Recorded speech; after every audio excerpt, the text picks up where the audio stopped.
SIR তথা voter লিস্টের বিশেষ নিবিড় সংশোধনের কাজে তথা বৈধ ভোটারের নাম যাতে কোনো অবস্থাতেই বাদ না যায় তার জন্য যথেষ্ট তৎপর তৃণমূল কংগ্রেস।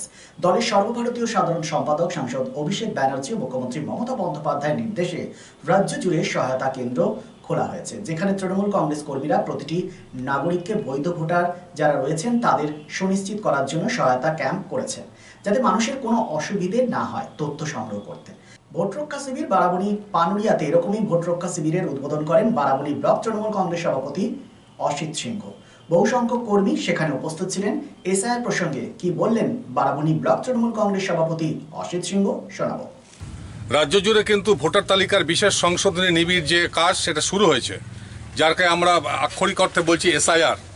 এবং এই এসআইআর যে ভোটার লিস্টের নাম সংযোজন রয়েছে সেক্ষেত্রে কিন্তু মুখ্যমন্ত্রী মমতা ব্যানার্জি এবং তৃণমূল কংগ্রেসের সর্বভারতীয় সাধারণ সম্পাদক অভিষেক বন্দ্যোপাধ্যায়ের নির্দেশে প্রত্যেকটি জায়গাতে কিন্তু সহায়তা কেন্দ্র খোলা হয়েছে, যাতে বৈধ ভোটার একজনে বাদ না যায় তালিকা থেকে, সেটা সুনিশ্চিত করার দায়িত্ব দেওয়া হয়েছে তৃণমূল কংগ্রেস কর্মীদের।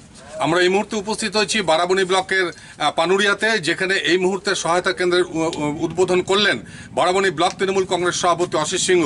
দলের অবস্থান কি রয়েছে এবং বারাবণী অঞ্চলের মানুষকে আতঙ্কিত না হওয়ার কি আবেদন তিনি জানাচ্ছেন, স্বাভাবিকভাবেই কিছু বক্তব্য তার থেকে আমরা উঠিয়ে নেওয়ার চেষ্টা করব। অসিতবাবু, এই যে এসআইআর সংগঠিত হচ্ছে গোটা রাজ্য জুড়ে, বারাবণীতে হচ্ছে, প্রথমেই বলি মানুষজন কিছুটা বিভ্রান্ত, মানুষজন কিছুটা আতঙ্কিত। প্রথমেই বারাবণীর মানুষকে এই আতঙ্ক এবং বিভ্রান্তির মধ্যে যাতে না ডুবে যায় তার জন্য কি বলবেন? বারাবণীতে আতঙ্কিত হওয়ার কোনো কারণ নেই। আমাদের বিএলএ 2 থেকে শুরু করে আমাদের প্রধান থেকে শুরু করে সমস্ত নেতৃত্ব আপনাদের পাশে আছে, আমাদের এমএলএ আছে। কেননা অভিষেক বন্দ্যোপাধ্যায় আমাদের বলেই দিয়েছে যে একটিও যদি নাম সঠিক নাম কাটা যায় তাহলে কিন্তু এটা নিয়ে দিল্লিতে পর্যন্ত আন্দোলন হবে। এবং আপনারাও দেখতেও পাচ্ছেন যে আজ টিভিতে পেপারে বিজেপি, মিডিয়াতে বিজেপি, আপনার পাবলিকের সাথে কিন্তু বিজেপি নেই।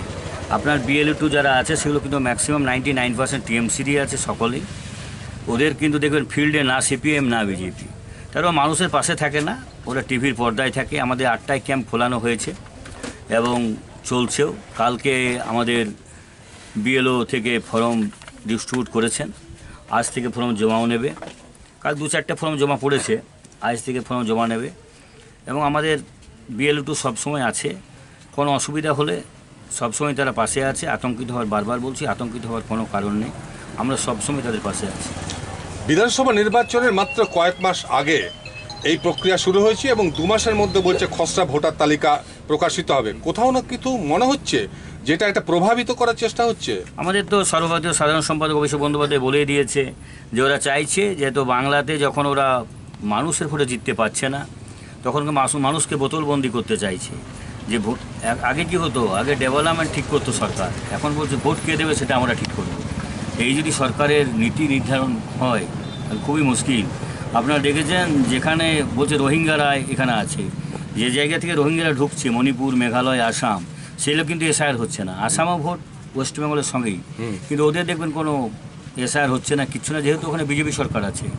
তাই এদের বিমাতৃশ্রম আচরণ করছে এবং পশ্চিমবঙ্গকে যে কোনো উপায়ে জব্দ করার চেষ্টা করছে। ওনাদের বিরোধী দলনেতা কখন যে কী বলেন সেটাই বোঝা মুশকিল। আমি দেখছি কী যে বলেন, মানে মনে হচ্ছে মাথাটা খারাপ হয়ে গেছে। তাই এদের সম্বন্ধে যত কম বলা যায় ততই ভালো। আমাদেরকে ভোটার লিস্টগুলো সকলকে একসাথে মিলে ঠিক করে নিতে হবে এবং এটা পশ্চিমবঙ্গ, এখানে বেশি দাদাগিরি করতে পারবে না ওরা। আমরা চাইবো যে আমাদের যারা অরিজিনাল ভোটার তাদের নাম থাকে। বিজেপির বক্তব্য হচ্ছে প্রতিটা বুথে যদি 50টি ভোটার বাদ দেওয়া যায় তাহলেই তারা বিধানসভা নির্বাচনে ভালো ফল করবে। ওরা অনেক স্বপ্ন দেখছে, দেখবেন লাস্টে 10-20টা সিট পায় না কিনা সেটাও সম্ভব হবে না। 10-20টা সিটও ওদের কেউ নেই, তো সিটটা করবে গেলে আপনি দেখুন না, ফিল্ডে ঘুরে দেখুন কোন বিএলওর সাথে কোন ওদের একটা কেউ কেডার আছে। ওদের টিভির পর্দায় দেখতে পাবেন, কেননা মিডিয়া তো বিক্রি হয়ে গেছে, মিডিয়ায় পর্দায় বসে থাকে। দেখবেন সকাল থেকে সন্ধ্যা পর্যন্ত ভালো করে পাউডার মেখে একবারে ফেসিয়াল করে ওই পর্দাতে এবার বসতে হবে টিভিতে, আর সব বড় বড় বাং মারবে, আর কিছু তো নেই ওদের। অসিতবাবু, একটা প্রশ্ন, সেটা হচ্ছে অনুপ্রবেশ আছে কিনা সেটা তো ঠিক করবে প্রশাসন, ঠিক করবে, কিন্তু 2002 সাল পরবর্তী পর্যায়ে যে মৃত ভোটারের সংখ্যা সেটা কি আপনারা দলগতভাবে আইডেন্টিফাই করেছেন? না, মৃত ভোটার সংখ্যা, মৃত তো ভোট দেওয়াই দরকার, বাদ দেওয়া দরকার, ওটা আমরা বলিনি মৃত রাখতে হবে, এইসব বেআইনি আমরা কিছু বলিনি। আমরা যেটা ন্যায্য ভোটার সেদিকে থাকতে বলেছি। আর বর্ডার যেটা বলছে অনুপ্রবেশ, বর্ডারটা দেখে কি বিএসএফটা কার? অমিত শাহের আন্ডারে। এগুলি যদি ঢোকে তার ব্যর্থতা তার, রেজিগনেশন দেওয়া তাকে দরকার। বারবার লোকের ঘাড়ে দোষ চেপে মানে ভাবছে মানুষকে মূর্খ বানিয়ে চালাবো। বিহার, ঝাড়খণ্ড, ওয়েস্ট বেঙ্গল এই সকল নিয়ে সবসময় মিথ্যা কথা বলেই চলেছে, কিন্তু এটা প্রতিফলন হবে না। এটা বেঙ্গল বেটা, বারবার আমরা বলেছি এখানে বাঙালিরা থাকে, এখানে দাদাগিরি বেশি করতে পারবে না, এখানে সব ভোটারই নাম থাকবে, অরিজিনাল সব ভোটারই নাম থাকবে, নাহলে বড় সড়ো আন্দোলন হবে। এবং অনুপ্রেষ্ট রক্ষার দায়িত্ব বারবার বলছি, সেটা অমিত শাহ স্বরাষ্ট্র দপ্তর। একটা প্রশ্ন আপনাকে আর একটা করবো, সেটা হচ্ছে বিহারকে মডেল ধরছে ভারতীয় জনতা পার্টি, কিন্তু স্ট্যাটিস্টিক্স বলছে বিহারে যে নাম বাদ গিয়েছে 65 লক্ষ, তার মধ্যে মৃত ভোটার এবং স্থানান্তরিত ভোটারের সংখ্যা আছে, সেখানে কোনো অনুপ্রবেশ চিহ্নিত এখনো পর্যন্ত হয়নি, কি বলবেন? সব ফালতু, সকাল থেকে ফালতু বলছে, বললাম না ওরা কিছু ফালতু বকে যাচ্ছে সকাল থেকে। ওখানে অনুপ্রবেশ কিচ্ছু নেই।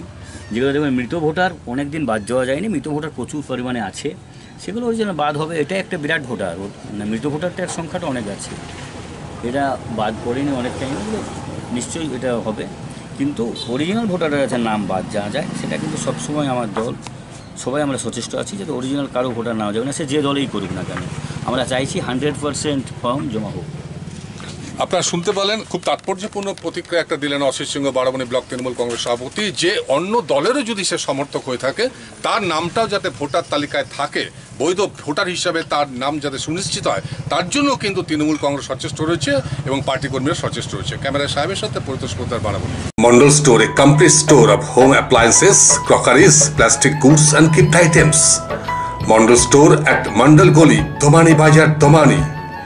মন্ডল স্টোর, এখানে আপনি পাবেন প্লাস্টিকের যাবতীয় পণ্য সামগ্রী, রয়েছে স্টেনলেস স্টিলের বাসন, কুকার, ফিল্টার, মিক্সার গ্রাইন্ডার এবং বোন চায়নার সেট ও ডিনার সেট। আপনি এখানে পাচ্ছেন বিয়ে বাড়ি বা অনুষ্ঠান বাড়ির থালাবাটি, গ্লাস খুচরো এবং পাইকারি দরে। সুতরাং আর দেরি কিসের? প্রয়োজনীয় কেনাকাটা করতে আজই চলে আসুন মন্ডল স্টোর, মন্ডল গলি, দোমানি বাজার। Mobile number 8617626640 and 97345029119.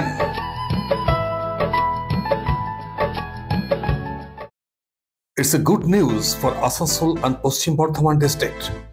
Introducing Dr. Kumar Skin Hair and Laser Center. Dr. Atul Kumar, MD, Skin and Very, dermatologist and cosmetologist. Hotton Road near Masjid, Asansol. Mobile number 8388831308. তো আসানসোলবাসী, আপনার ত্বক এবং চুলের যে কোনো সমস্যার সমাধানে আপনার পাশে doctor Kumar skin hair and laser centre. Doctor Atul Kumar, MD, skin and very, dermatologist and cosmetologist. Mobile number 8388831308. So please come. Dr. Kumar's Skin, Hair and Laser Center, Hotton Road near Masjid, Asansol.